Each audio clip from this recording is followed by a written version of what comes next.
Seguimos en Claves Políticas en Nuevo Siglo TV, estamos con el tema del presupuesto de la educación y ahora recibimos a dos legisladores. Diputada Verónica Alonso, correntada wilsonista Partido Nacional, bienvenida, muchas gracias. Muchas gracias a ti, Nelson, un placer. Bueno, igualmente. Y con Pablo Álvarez, diputado del Frente Amplio, sector Corriente de Acción y Pensamiento Libertad, CAP-L. Muchas gracias por estar con nosotros.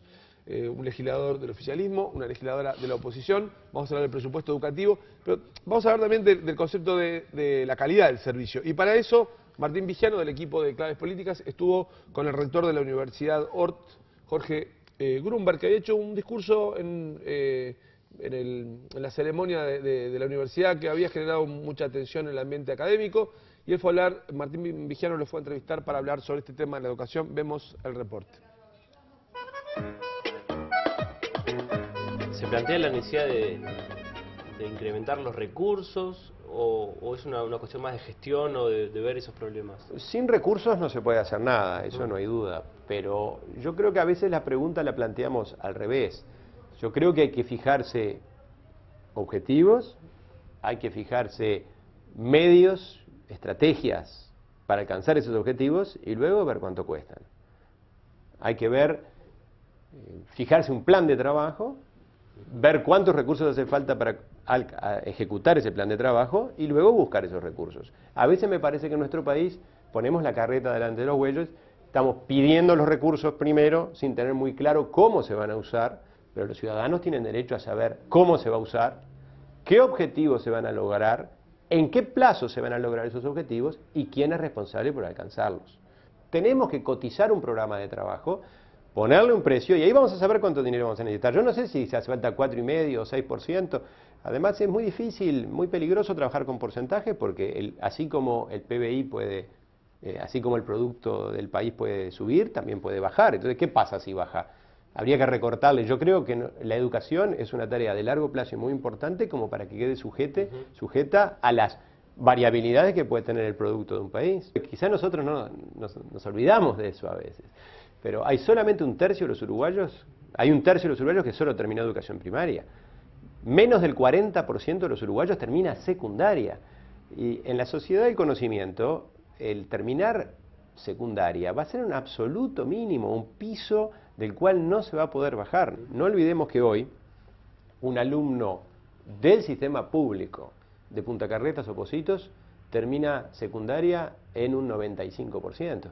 Mientras que un alumno del barrio Marconi o de 40 Semanas lo termina en un 5%. Entonces, los niveles de desigualdad que tenemos hoy en nuestro país son tan importantes como problema como los niveles de calidad de aprendizaje. ¿Lo que ha invertido históricamente, lo que invierte Uruguay en educación, es suficiente a su juicio? Yo creo que hay necesidad de invertir mucho, pero también creo, y creo que en este momento es fundamental, hay necesidad de invertir bien. La evidencia hoy en día disponible en el mundo lo que muestra es que mucho más importante que la cantidad que se invierte en un sistema educativo es la calidad con que se invierte. Hay veces incluso que hay países que han mostrado que invertir por alumno, cuando aumentó la inversión por alumno, bajaron los resultados educativos. Y yo creo que la educación privada, como parte del sistema educativo, tendría que tener más libertad para experimentar, tendría que tener más libertad para probar distintas formas de enseñanza, porque esa es la manera que tiene incluso el Estado de ver cuáles son nuevas formas de enseñanza que son exitosas y luego aplicarlas en otras partes del sistema, por supuesto.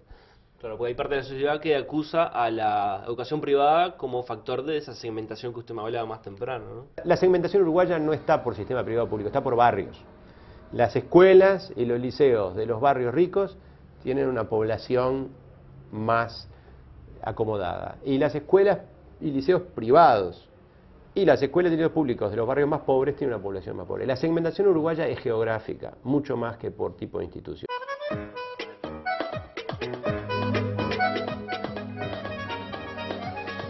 Muy bien, teníamos la opinión del rector de la Universidad Ort, Jorge Grunberg. Habíamos estado en los bloques anteriores con los dirigentes sindicales. Vamos a hablar con los legisladores y vamos a ver de cómo se viene este presupuesto. La izquierda siempre ha reclamado, ha tenido como la bandera el reclamo presupuestal para la educación. ¿Cómo se planta el gobierno frente a este presupuesto para la educación y frente a un reclamo sindical duro, ¿no? de firme, acompañar un conflicto de un aumento muy importante para llevarlo a una equivalencia al 6% del PBI. Bueno, lo primero es que el gobierno ya ha transmitido, y me gustaría hacer la diferencia entre lo que es la fuerza política y lo que es el gobierno, ¿no? Porque si bien el gobierno hoy lo tiene la fuerza política Frente Amplio, pueden tener objetivos establecidos en sus programas o en sus definiciones de plan de gobierno de la fuerza política que luego el gobierno la debería llevar adelante con su negociación. Para el Frente Amplio ha sido un objetivo el 4,5 porque así estaba en su programa y en su plataforma en el gobierno pasado, el 4,5 del Producto Bruto Interno. Personalmente, incluso cuando estudiaba y era militante estudiantil, cosa que me siento, militante de la educación, siempre luché contra el concepto del porcentaje vinculado a la educación, porque yo considero que la educación debe ser una política anticíclica. Es más, si el PBI baja, el producto vinculado, el porcentaje vinculado al producto tiene que ser más alto, si yo tuviera que elegir, no más bajo, más alto. Pero lo que sí es cierto que, como creo en la ley de causa y efecto, los efectos de una presupuestación baja son peores que los efectos de una presupuestación alta. Así que tener un problema vinculado a tener más plata a la educación para mí no es un problema. No te digo que acompañen las medidas sindicales porque es una medida sindical, ni tampoco el gobierno tiene que ser simpático o antipático con esa medida sindical. Lo que tiene que haber, en todo caso, son para diferentes puntos, diferentes negociaciones. Reclamo sindical vinculado al origen salarial, es una demanda. Como se hablaba en el panel anterior, vinculado a lo que es la inversión en infraestructura, es otra demanda. Allí hubo una negociación o el intento de comenzar a pensar en materia de política de Estado, en lo que tiene que ver con educación, en lo que fue la comisión multipartidaria, donde se definieron metas educativas. Una de ellas es, por ejemplo, como se mencionaba, la construcción de 58 liceos.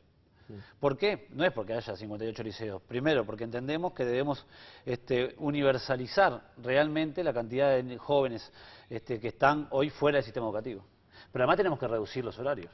El número de grupos. Y además tenemos que aumentar el horario escolar.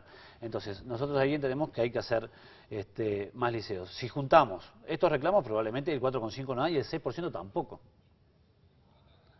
Entonces acá, obviamente, hay una falta. Es decir, acá falta plata para hacer todo esto que se está diciendo. Bueno, ante esa cuestión objetiva uno puede decir, sí, falta plata. Evidentemente que falta plata. El tema es cómo prioriza el gobierno el tema de educación. Y este gobierno lo va a priorizar porque su presidente repitió 3 veces. Y dijo, debo llenar planas que digan, debo atender a la educación. Pero también ahora se ha plantado de que no se pasa de ese porcentaje. Porque en una negociación es una La bancada del Frente Amplio... La bancada del Frente Amplio yo me imagino que como está constituida, y además como fue también en el periodo pasado, que vino un proyecto original del Poder Ejecutivo, la bancada discutió y la bancada también terminó pidiéndole al Poder Ejecutivo que hiciera un esfuerzo mayor. Un esfuerzo mayor que después terminó solicitándole desde la Presidencia a los diferentes ministerios que hicieran algún tipo de recorte para poder definir a la educación. Es decir, la plata no se inventa. ¿Ahora se puede esperar algo de eso? Yo creo que se puede esperar algo de eso y la respuesta puede ser que no. La negociación está ahí, que no juegan solamente los actores, como digo, sindicales, que ese es un papel, y tienen su derecho. Aparte, todos los que de alguna forma forman parte del mundo de la educación saben lo que implica hacer un año presupuestal. Casi que se planifica en el año el año anterior al año presupuestal. No es una cosa de un día para el otro. La diputada Alonso, el Partido Nacional, el principal partido opositor, ¿cómo se paran frente a este tema? Bueno, en primer lugar voy a coincidir con Pablo en que yo también, militante estudiantil, mientras fui estudiante, como docente y ahora también independientemente de integrar una colectividad política, también militante como madre, ¿no? Por los hijos que tenemos y que esperamos en la educación esa superación y el bienestar social.